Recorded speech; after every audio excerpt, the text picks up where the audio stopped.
이 시간은 그 후레쉬 발광 방식에 대한 내용인데요.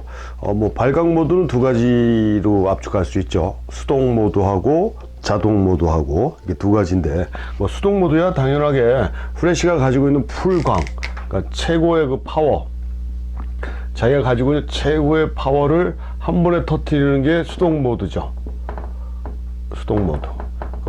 매뉴얼이요. 그러니까 이 후레쉬 자체가 이 수동으로 사용하는 건 지난 시간에 다른 시간에도 알아봤지만, 자신이 사용하는 가이드 넘버를 알아야 되고요. 가이드 넘버를 조명 거리, 그러니까 대상하고 어느 정도 떨어져서 찍느냐로 했을 때 거기에 조리개 값이 나온다라고 얘기했습니다. 요거만 알고 있으면 수동으로 사용하는 건 전혀 문제가 없는데, 여기서 문제는 우리가 배운 것처럼 뭐 바운스 촬영이라든가 어디 반사를 시키는 바운스라든가 뭐 앞에다가 확산판을 넣어서 확산광을 준다든가 했을 때는 실질적으로 수동 모드에서 나오는 조리개 값보다는 보정을 해줘야 되겠죠. 줄어서 나오는 거니까 광량이 대상에 도달할 때는 빛이 그만큼 줄어서 들어가기 때문에 요거에 따른 노출 보정은 해줘야 된다라는 거를 참고하시면 돼요. 근데 얼마만큼 보정해 주느냐, 그럼 우리가 지금 사용하는 디지털 카메라 같은 경우는 제가 별로 좋아하는 것도 아니지만 LCD 창이 따로 있지 않습니까?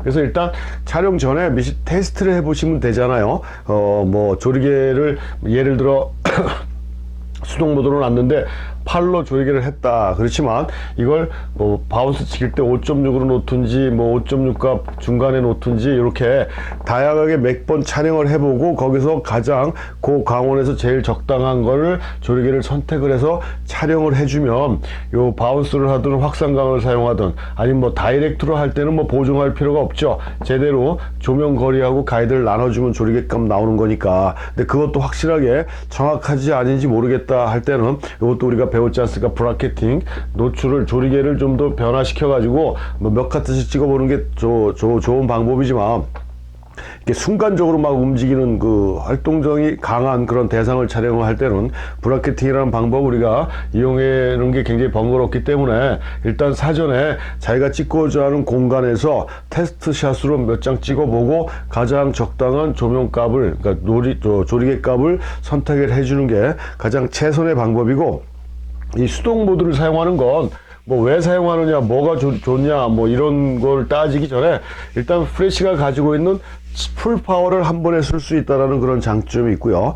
그 자동 방식으로 정확하게 적용되지 않을 것 같다라는 생각이 하든가, 이 적용을 그러니까 예측하기가 어려울 때, 이럴 때 수동 모드를 사용하는 게 좋고, 여러 등을 같이 사용할 때, 그러니까 후레쉬가 하나뿐만 아니라 다등을 사용할 경우에도 수동 모드가 훨씬 유리하게 작용할 수 있다라는 거. 그러니까 이런 것들은 다 아까도 말씀드렸듯이 자기가 촬영하고자 하는 공간에서 사전에 테스트로 해보고 거기에 맞는 그 노출값을 잡아주면 된다라는 게 수동 방식이고, 또 이제 자동 방식이라는 게 있지 않습니까? 이게 자동 방식은 그 정해진 거리 내에서 자기가 이렇게 해주는 그 조각 범위, 그러니까 후레쉬가 들어갈 수 있는 그 범위 내에서 자동으로 자신들이 대충 측정을 해서 이렇게 요 정도의 밝기로 터지면 되겠다라고 계산을 해서 해줬던 그런 게 오토 모드인데, 과거의 오토 모드는 진짜 정확도가 떨어졌어요. 그래서 대부분이 다 수동 모드를 사용했고, 왜냐면 내가 쓰는 후레쉬 이외에 다른 광원들이 또 많이 있다라고 했을 때, 예를 들어 만약에 결혼식 사진 찍는데 비디오 라이트가 비쳤다 했을 때는 이 후레쉬를 자동 모드로 놓게 되면 거기에 따라서 광량을 확 줄여버리기 때문에 다른 색깔, 후레쉬 라이팅은 데일라이트 타입이 아니어서 다른 잡색이 확 껴버리는 이런 상황들이 생겼거든요. 그래서 과거에 디지털 카메라가 일반화되기 전에는 이런 자동 후레쉬 모드는 별로 이렇게 선호하지 않은 상황이었지만, 지금 디지털 사진에서는 자동 모드가 어떤 면에서 그 후레쉬 사용할 때 훨씬 더 편리하고 또 정확하고 그 다음에 주변의 컬러하고 주변의 그 색깔, 컬러, 그러니까 색온도, 그러니까 우리가 얘기하는 화이트 바란스죠. 요거를 어느 정도 조화를 시켜서 가장 무난한 컬러로 재현시킨다라고 이렇게 볼 수가 있습니다. 제 경험상. 그래서 회사마다, 그다음에 최근에는 어떤 기능으로 또 이름이 바뀌었는지 모르겠지만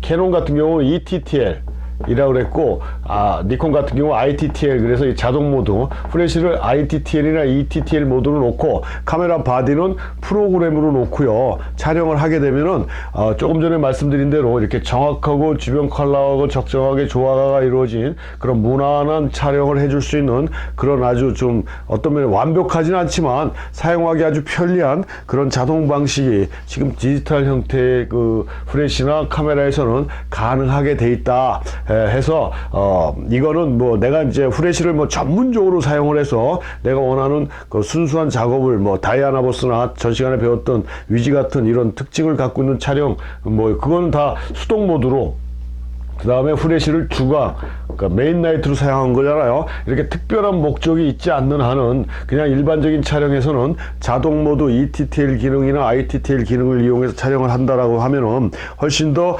효과적인 촬영을 해줄 수가 있는 그런 시스템까지 현재 와 있다라고 이렇게 생각을 하시면 돼요. 그래서 다시 한번 정리해서 말씀드리면, 수동 모드는 가이드 넘버를 아셔야 되고, 가이드 넘버를 내가 촬영하는 거리로 나눠서 조르개 값을 산출한 다음에 거기다 놓고 촬영을 해줘야 되고, 거리가 변하는 거에 따라서 조르개를 계속 변동을 줘가면서 촬영하는 게 수동 모드인데, 바운스나 확산각을 줄 때는 광량이 그만큼 줄어든다는 걸 감안해서 노출을 조절을 해줘가면서 촬영을 해야 된다는 게 수동 모드고요. 자동 모드는 카메라 바디는 프로그램 모드로 놓고 촬영 모드를, 그 다음에 ETTL 기능으로 셋업 해놓은 다음에 촬영을 하게 되면 그 상황에 맞는, 그 공간에 맞는 가장 적정한 컬러 바란스하고 적정한 노출로 자동으로 잡아주는 그런 아주 편리한 시스템까지 되어 있기 때문에 옛날처럼 이렇게 힘들고 막 실패율이 높은 그런 촬영이 아니라 완성도가 높은 촬영을 해줄 수 있다